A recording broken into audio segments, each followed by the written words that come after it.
Après avoir fait le tour des animés de printemps, en tout cas ceux qui méritent d'être vus, tout du moins, je fais un petit topo sur des séries effectivement dont je n'avais absolument pas parlé, où j'ai été plutôt agréablement surpris, hein, pour le coup. Donc, je ne connais pas tous les animés quand même, hein, même si j'ai une culture animée, assez importante, je ne les connais pas non plus tous.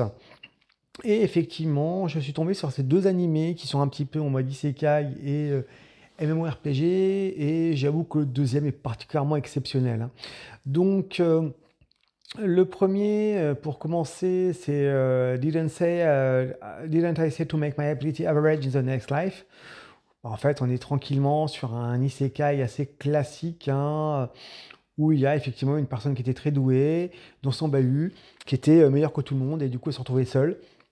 Parce que comme tout le monde le sait, lorsqu'on est meilleur que la majorité, ben forcément, on est un peu seul.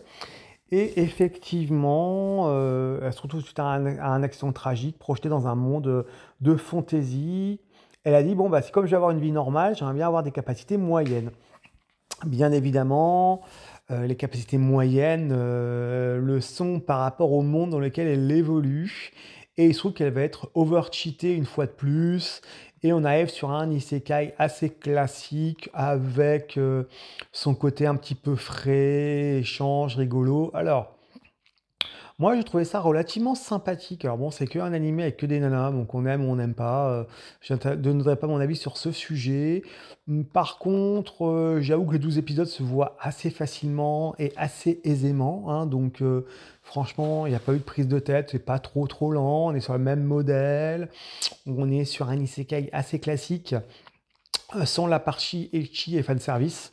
Donc, si vous voulez quelque chose sans ecchi et sans fanservice, ça pourra vous convenir. C'est frais, c'est relativement mignon. On a un petit peu de Clash of Life, elle se retrouve avec une équipe, comme d'habitude.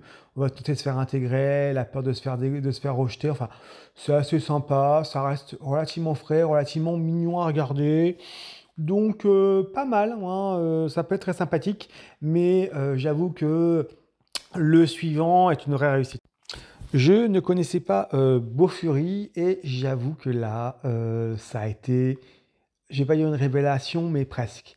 Une des très très bonnes séries que j'ai pu voir.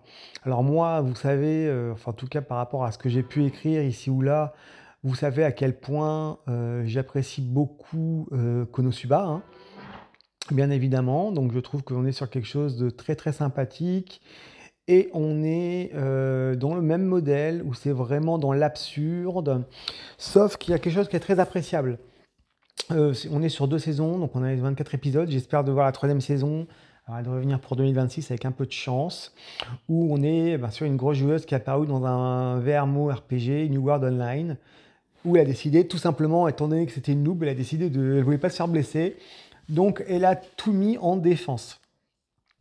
Et du coup, va devenir une forteresse vivante. C'est un peu une nana super forte qui, effectivement, a tout mis ses points en défense, donc en vitalité. Et j'avoue que pour le coup, on se marre. On se marre. Elle est intouchable. On a des décalages. Il y a une côté, elle y joue vraiment pour le plaisir. Donc on sent dans cet animé à la fois la passion de le protagoniste, la passion des créateurs de l'animé qui se sont vraiment fait plaisir. C'est excessivement affiné, c'est excessivement précis à bien des égards, hein, sur tout ce qui est MMORPG. Donc c'est vraiment très précis. On est sur du très très bon jeu, on est sur quelque chose avec des beaux combats, un très bon esprit, une équipe assez agréable, une héroïne principale qui est vraiment dans le plaisir, pour prendre plaisir au jeu. Elle se trouve avec des techniques absurdes. Chaque fois, il y a des techniques de plus en plus absurdes. Mais j'avoue qu'on se régale. Sincèrement, les 2 saisons, je les ai vues d'une traite. Et oui, c'est assez rare. Il y a très peu d'animés que j'ai vus en une traite. Mais là, c'est vrai que là, franchement, c'était tellement fun. J'ai pas pu m'en empêcher, je voulais voir. Donc j'ai vraiment hâte de voir la troisième saison. Moi, je vous conseille fortement Bofuri. On n'est pas loin d'un Konosuba sans le côté ecchi, fanservice, un petit peu borderline qu'on peut y trouver. Bon, moi, ça me plaît, mais bon, c'est un peu certain. Je peux comprendre que ça ne plaise pas à certains.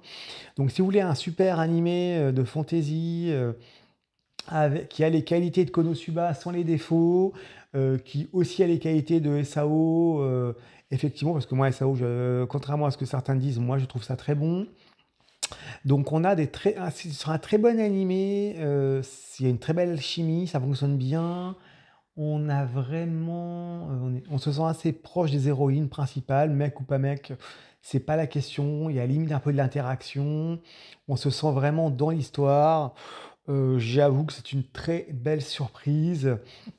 Donc si vous devez en voir qu'un seul de ces deux-là, jetez-vous sur Bofuri si vous ne l'avez pas déjà vu. Sinon les deux peuvent passer très bien, mais là Bofuri, grande révélation.